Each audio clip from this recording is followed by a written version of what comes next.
A cinco el macho, venga, lleve su macho. San Lorenzo es una ciudad esmeraldeña, pequeña y muy dinámica, cuyas actividades empiezan muy temprano en la mañana.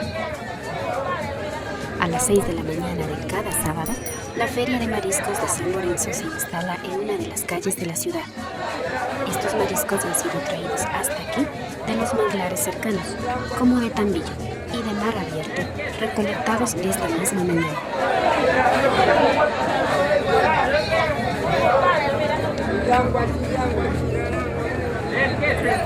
¿Viva de qué?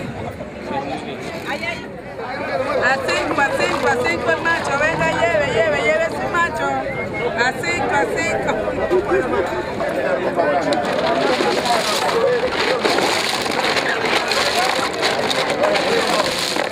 ¿A cuánto vende mi concha? A 5 al 100. A 5 al 100. ¿Y qué tipo de conchas son estas? Macho. Machos son. Caminando, emocionados de ver tanta diversidad, nos detenemos a escuchar a los vendedores, cómo vocean sus productos, intentando fijarlos en la memoria para llevarnos este enérgico ambiente con nosotros.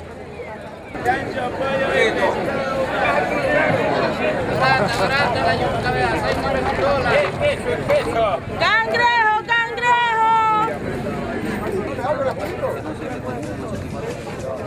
Mirando mariscos tan frescos, me atrevo a comprar una canasta de cangrejos azules de enormes pinzas.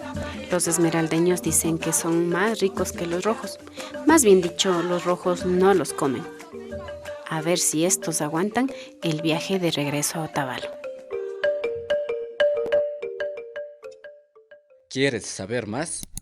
No olvides suscribirte al canal de YouTube APAC Otavalo.